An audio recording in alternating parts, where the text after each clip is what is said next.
Third round table began on 7 November 1932. It was very short because leaders were in jail.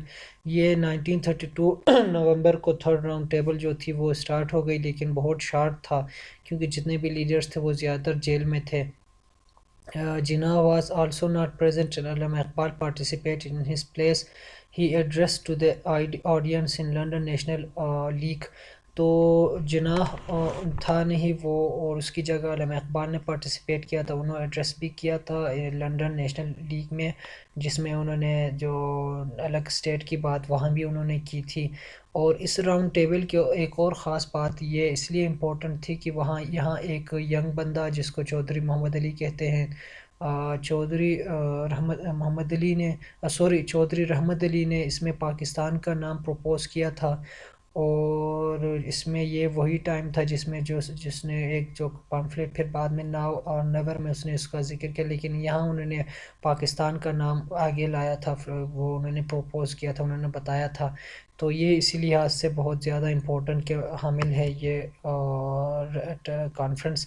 اس کا conclusion یہ ہوا تھا کہ The recommendation of third round table conferences were envisaged in white paper۔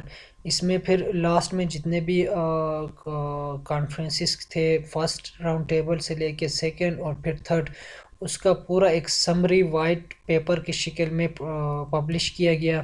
White paper published in March 1933 and debated parliament directly. اور جو summary تھا، جو جتنے بھی پوائنٹس تھے، جتنے بھی ایجنڈاز ہوئے تھے ان تینوں کانفرنسز میں، وہ سارا اس وائٹ پیپر میں لکھا تھا، وہ سارا پبلش ہوا تھا، اور ڈائریکٹلی وہ پھر پارلیمنٹ میں اس کے بارے میں پھر ڈیبیٹ ہوئی تھی، اور وہ اسی کی وجہ سے this deliberation led to Indian act of 1935۔ اسی کی وجہ سے پھر 1935 کا جو ایکٹ تھا گورنمنٹ آف انڈیا کا، وہ پھر ایکٹ سامنے لایا گیا تھا۔ وہ ایکٹ اس کی ایک فاؤنڈ اسٹیبلش ہوئی تھی، وہ کریٹ کیا گیا تھا اس ایکٹ کو۔ وہ اسی راؤنڈ ٹیبلز کے مختلف ان کے جو پوائنٹس یہاں ذکر کیا گیا تھا ان کے ایک وائٹ پیپر کی شکل میں پارلیمنٹ میں ڈائریکٹلی وہ ڈیلیبریٹ ہوئی تھی اور ڈیبیٹ ہوئی تھی، اور اسی کے نتیجے میں government of India act of 1935 جو تھا وہ اپروو ہوا تھا۔ اور بعد کبھی دوسرے لیکچر میں انشاءاللہ اس کے بارے میں ہم پڑھیں گے کہ government of India act of 1935 میں کون کون سے پوائنٹ تھے۔ تو یہ ایک شارٹ ہمارا ٹیوٹوریل تھا گائز، امید ہے آپ کو اس کی سمجھ آئی ہوگی، اور ملتے ہیں اگلے لیکچر میں، تب تک اپنا خیال رکھیں، اللہ حافظ۔